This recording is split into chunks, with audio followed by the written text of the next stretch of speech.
saludo nuevamente entre ustedes, ya terminando prácticamente el mes de octubre, mes muy grande evidentemente, pero procuremos nosotros en este tiempo vivir esta realidad profundamente, que no pasen simplemente como procesiones o celebraciones o noticias, un poco así que se van acumulando, sino que sean también elementos pragmáticos, actividades reales.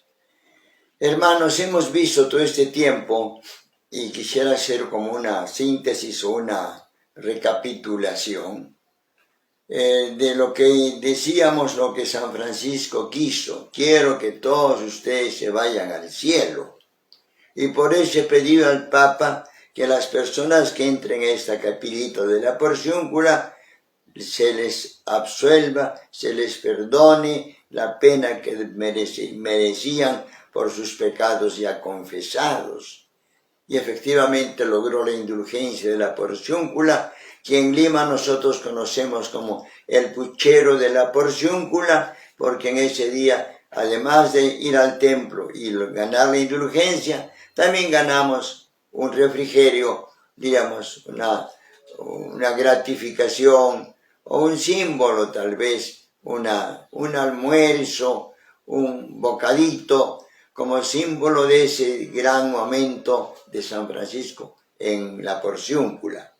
Bueno, hemos pasado todo este mes y hemos estudiado ese camino para ir al cielo. Está en la Biblia. Creo que por una parte es el objetivo de todos ustedes, todos nosotros, qué hace o por qué se esfuerza un estudiante en la escuela, en la universidad, para obtener un título, la graduación, un premio, un estímulo futuro. ¿Para qué trabaja una persona en una oficina 8 horas diarias y se esfuerza a cumplir tareas que a veces ni le gusta a uno, pero tiene que cumplirlas porque con eso está ganando el pan de su familia? Tiene que cumplir, efectivamente, pero eso es parte de nuestra vida, de que tenemos que actuar para servir y sobre todo hacer ese camino mediante el trabajo. Hemos dicho que la Biblia es el camino para subir al cielo, y tratemos de que eso sea una realidad. Y por una parte, la Biblia que tenemos aquí, la palabra de Dios, ustedes la tienen también, la deben tener, y si no la tienen, cómprenla, consíganla. No esperen que les regale, no esperen que aparte una Biblia por ahí encontrada tal vez en el baratillo, no, sino cómprense una Biblia, y mejor todavía una Biblia de Jerusalén, donde está todo con su diccionario y todo completo, la mejor Biblia hasta el momento, Biblia de Jerusalén. Hay otras, evidentemente, la Biblia latinoamericana, Biblia española, etc. Pero tengamos la Biblia. Entonces hemos visto el panorama de la Biblia. La Biblia hemos dicho que tiene dos partes, el Antiguo y el Nuevo Testamento. El Antiguo Testamento hasta la venida de Cristo y el Nuevo Testamento desde la venida de Cristo hasta el año 100 aproximadamente. Y los libros de la Biblia son 73, 46 en el Antiguo Testamento y 27 en el Nuevo Testamento. Los libros del Antiguo Testamento están clasificados por temas, grupos de libros con un argumento semejante. Y son 4 tipos de libros que hemos clasificados en una clasificación, otra puede ver, pero es la más fácil de comprender. 4 tipos de libros en el Antiguo Testamento y 4 en el Nuevo Testamento. 4 en el Antiguo Testamento, los libros históricos. Todos, si podemos decir, Génesis, Éxodo, Levítico, libro de los jueces, libro de los reyes, libro de las crónicas, en fin, libro de los macabeos y algún otro libro histórico. O sea, no necesariamente vamos a estudiar historia ahí en la Biblia, porque la Biblia no es un libro para enseñar historia. Usa la historia, datos referenciales, pero no exactamente. Lo que la Biblia quiere es el mensaje a través de, pueden haber lugares o fechas no tan coincidentes ni cronológicas, pero lo que se quiere es el mensaje. Entonces, libros, decimos, del Antiguo Testamento son históricos, proféticos, porque Dios manda a los profetas para que recuerden la ley, las obligaciones. Luego, sapienciales, libros de aleluya, de filosofía, de razonamiento, para que el hombre actúe con razón, con lógica y sobre todo con un criterio de madurez, aceptando las realidades de la vida. O sea, libros filosóficos, o llamámosles sapienciales. Son, por ejemplo, el libro de la sabiduría, el libro del Eclesiastés, también el libro del Eclesiástico, libros también como los Proverbios, excelentes libros. Ustedes también sépanlos leer cuando oportunamente corresponda. Y finalmente los libros de los 150 salmos, que son libros de alabanza a Dios. 4 tipos de libros en el Antiguo Testamento. Repito, en libros históricos, proféticos, sapienciales y salmos. Y en el Nuevo Testamento también 4, los evangelios, los hechos de los apóstoles, las cartas de los apóstoles y el Apocalipsis, el último libro. Esta es la clasificación, la más fácil si se quiere.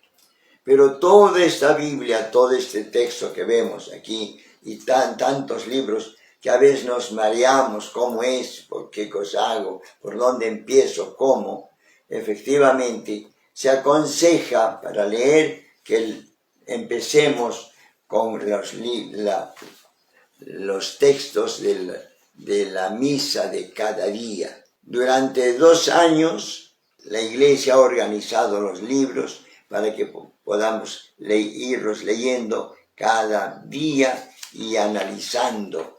Esto es importante, hermanos. Por lo tanto, la forma de leer mejor es a través de la liturgia de la misa de cada día. Y juntamente con la Biblia, para el efectivo práctico, tenemos el libro del Catecismo de la Iglesia Católica. Es una síntesis, no diríamos síntesis, sino una aplicación, una explicación, un análisis, diríamos, de la Biblia, pero también de acuerdo a temas. La Biblia o el Catecismo tiene desde un principio de la Iglesia, los primeros cristianos usaron mucho el Catecismo, no tal vez como esté así organizado, pero enseñando, poniendo los temas básicos. Por ejemplo, los 4 temas del Catecismo son todo lo relativo a Dios, quién es Dios, todo lo relacionado con Dios, la Santísima Virgen María, también Padre, Hijo y Espíritu Santo, también la vida de los cristianos con relación a Dios, también el perdón de los pecados que Dios me perdona, la resurrección de los muertos, la vida eterna. Todo esto está ahí en la Biblia, en la primera parte. Son 4 partes. La segunda parte es cómo Dios viene a mí, o sea, mediante los sacramentos, los 7 sacramentos. Con el bautismo Dios ha venido por primera vez, luego con la Eucaristía lo he comulgado, lo he recibido, con la unción de enfermos, cuando soy enfermo, me unge en la frente, o también Dios me perdona los pecados cuando voy al sacramento de la confesión. Y por eso, hermanos, en el catecismo está la segunda parte, cómo Dios llega a mí. Reciban ustedes los sacramentos, incluso todos los sacramentos, el matrimonio igualmente. La tercera parte es ¿qué me manda Dios? En la tercera parte están los mandamientos de la ley de Dios, y efectivamente tenemos en esa tercera parte la exposición de lo que es, lo que Dios quiere de nosotros. Por eso el mandamiento básico que estamos estudiando estos días es ¿cuál es el mandamiento principal? Amar a Dios sobre todas las cosas, ¿no? Y a tu prójimo como a ti mismo. Entonces ahí se nos enseña cómo se ama a Dios y cómo se ama al prójimo. Y estamos con los 10 mandamientos, mandamientos de la Iglesia, mandamiento de la caridad, o sea, las obras de misericordia. En la tercera parte está nuestra moral, nuestra ética, pero lean ustedes en el catecismo. Ahí se sintetiza todo lo que está en el Éxodo, en el Deuteronomio, posteriormente en los profetas, incluso en el Evangelio, todo está sintetizado. También, juntamente con los mandamientos, está el conocimiento de la persona humana. La persona humana como individual que es digna de respeto, mi persona y la tuya respetar. No podemos quitar la vida, no podemos atentar contra la libertad, contra los bienes de esta persona. Por eso, hermanos, procuremos nosotros también conocernos mismos, valorarnos, saber que somos hijos de Dios. Pero también, en forma especial, nos dice el Señor, ama a tu prójimo cuando está necesitado. Un niño necesita, un anciano necesita, un enfermo necesita, decíamos tradicionalmente las viudas, los viudos que están marginados muchas veces, también necesitan. Aquellos pobres que no tienen la economía, no han podido o no tienen o han perdido, también necesitan. Incluso aquellos que tienen vicios, que están con la droga, que están con el alcohol, que están tal vez con la delincuencia, son pobres, están enfermos espiritualmente, hay que ayudarles.